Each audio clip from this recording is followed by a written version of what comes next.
Chapter 5. Creepy. Frankie.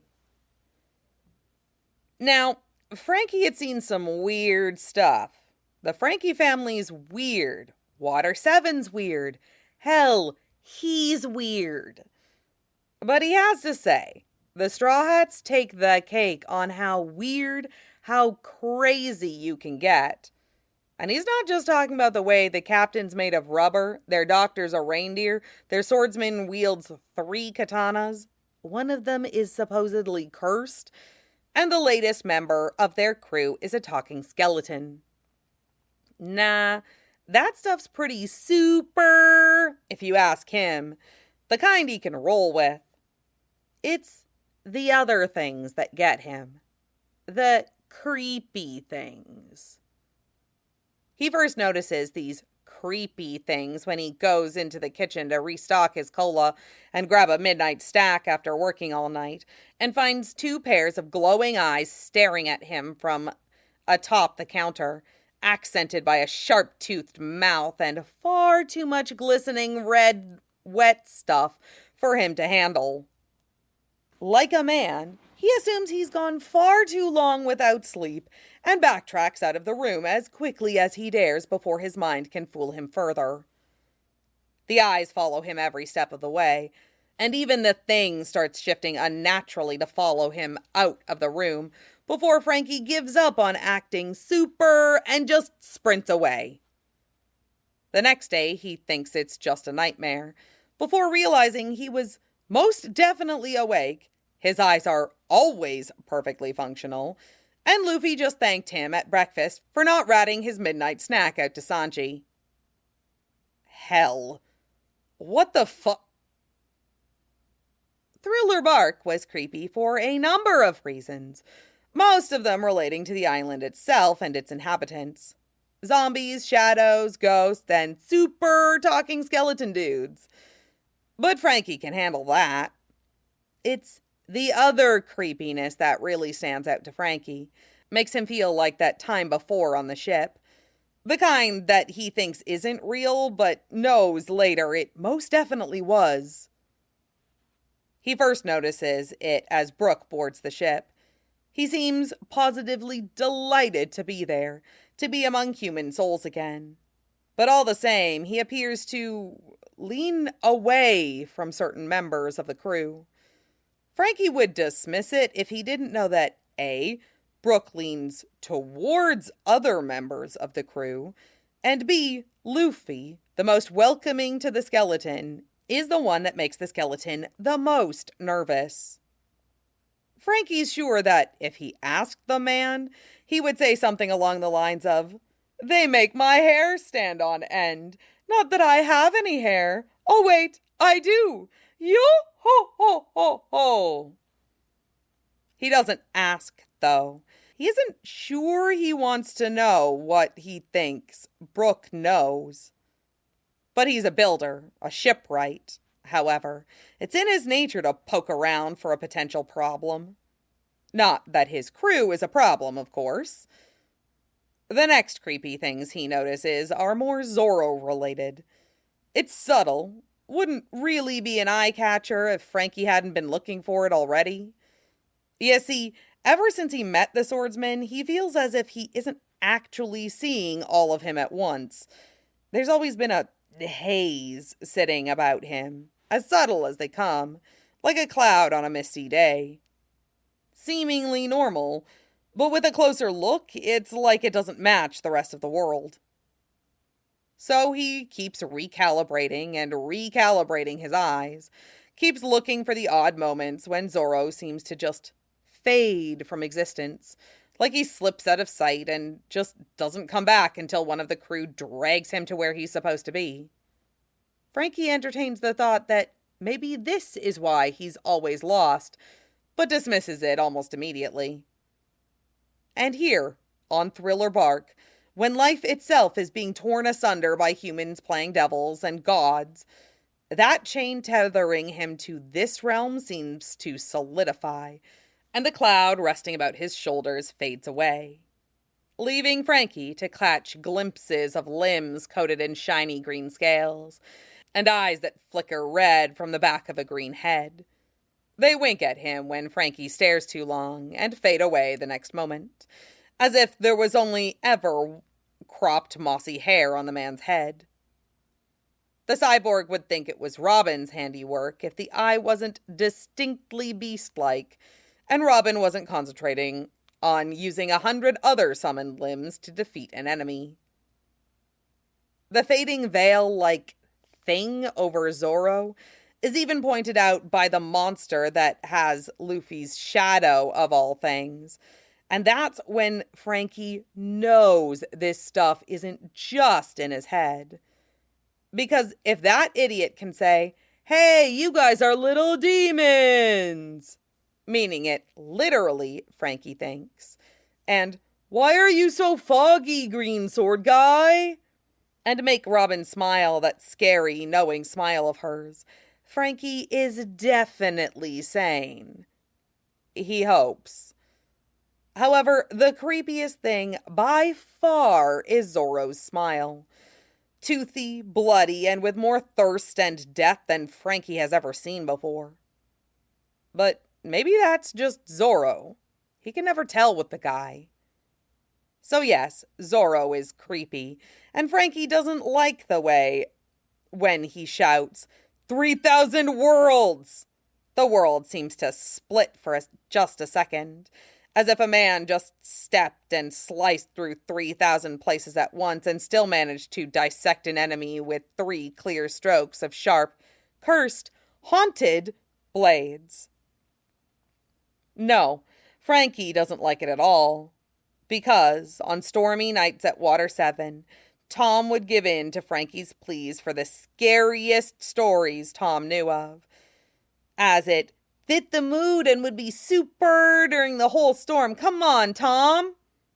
And those stories would oft feature tales of a man, a monster, with a dark hole for a heart and a pitch of tar for a soul.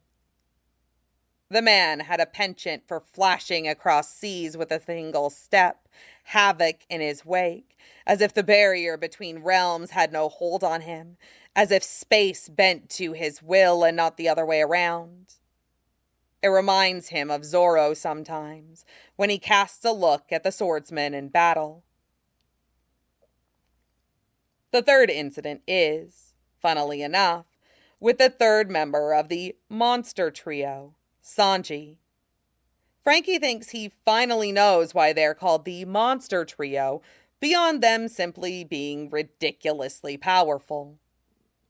The incident occurs when they're in the New World, after 2 years of training, and a heartbreak so deep it cuts all of them to their soul. Frankie does not like the rumors of Marineford. They say it was the war of the best, that only the most powerful walked its bloody path. But Frankie's heard that there were more than men fighting there.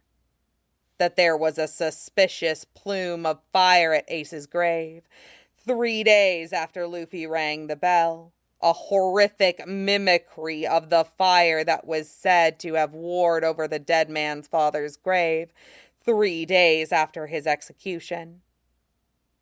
Frankie's finally back in his workshop with the sound of his crew, his family surrounding him with a cacophonous yet beautiful noise, and a new idea under his hands, and he couldn't be happier. But the next bit requires a bit of balancing if he wants to make it work. He has to lift the glass panel into the eye of the ring, but he can only reach it if he uses one hand, leans on his tiptoes, and stretches the other arm out for balance. In hindsight, he should have added this bit first. Oh well. Almost there, almost got it. Easy, all right. Frankie?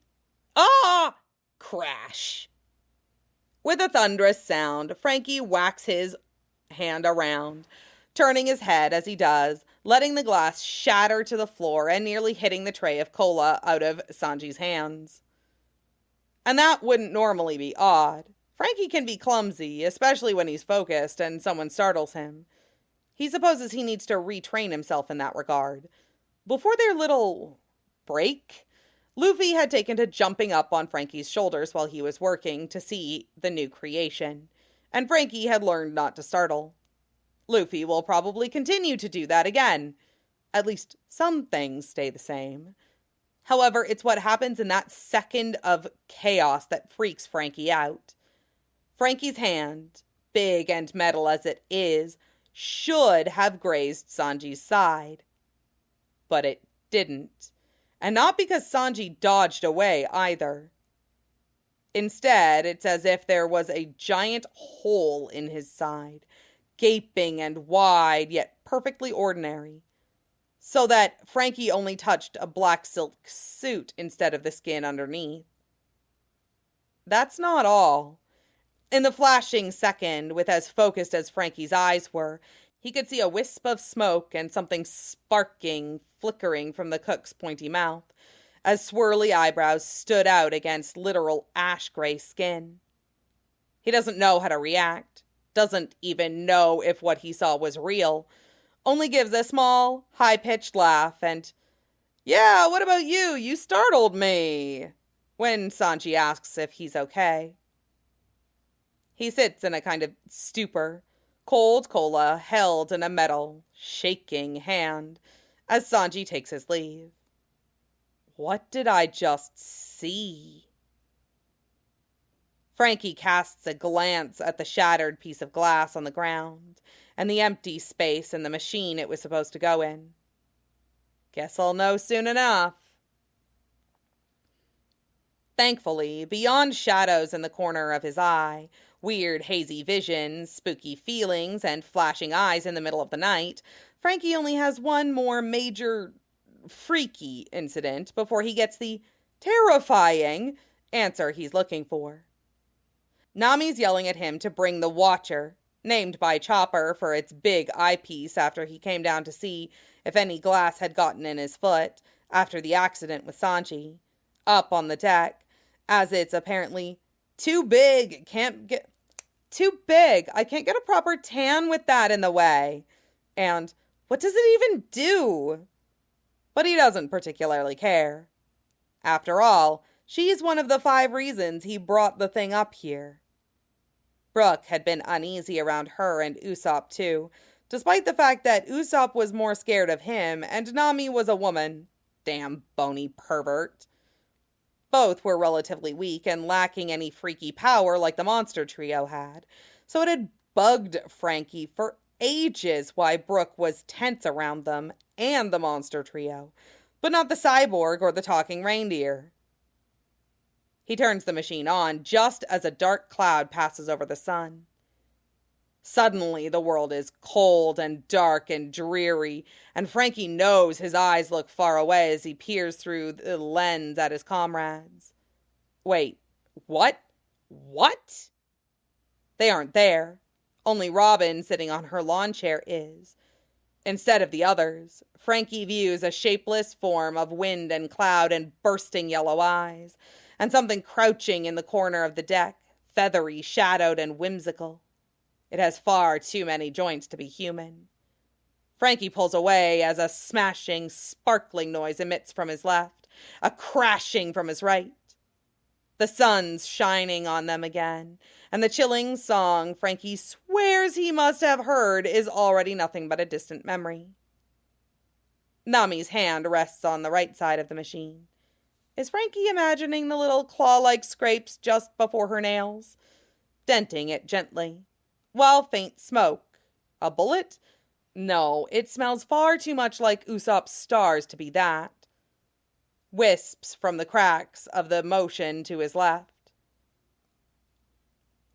Frankie, Nami smiles, all knowing and terrifying as her eyes seem to glow a particular shade of molten gold. Weren't her eyes brown? I suggest you stop. Usopp looks over and cocks his head like a bird, as if his place hadn't been filled with feathers a second ago. He doesn't say anything, and that's somehow scarier than Nami's words. Okay, she prods. Okay, Frankie agrees, and promptly begins to dismantle the machine. Good. The spare parts find a home in the bowels of the ship, where only Luffy treads normally, as Frankie can't stand the sight of them, even if it was good metal. He can't bear to throw them out, either. Something tells him they'll cause more trouble in the ocean depths than on the ship. He feels all cold and empty when he looks at them. He shouldn't feel that way on his ship of dreams, surrounded by loving crew members. Robin is the one to finally give him the answer to all the freakiness his crew has going on. He thinks she was amused by it before the Watcher mishap. She, too, avoids the metal when she can. It isn't like her at all, and it's the final tipping point in her observation of his interactions with their less human companions.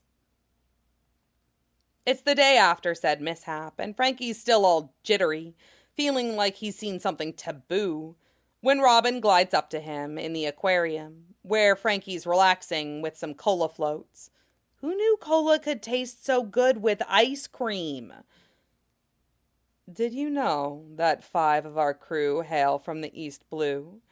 The Going Merry did as well, she says simply, and hands him an old but cared-for book with pieces of paper, newspaper clippings, and some notes sticking out of it.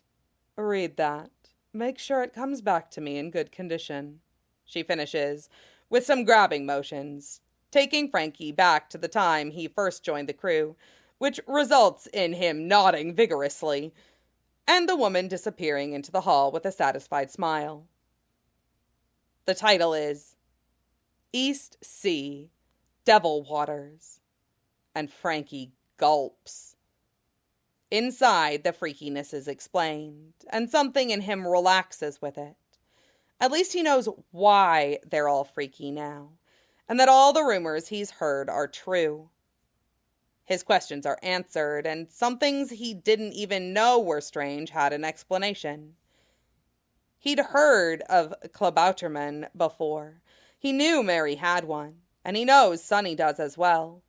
But this explains the extra presence he felt in the Sonny's hull some days. He's glad he created the Mini-Mary. Who knew ships could have restless ghosts? He's happy the Lamb has a final resting place, haunting place, safe in the cradle of her comrades and out of the ocean's depths.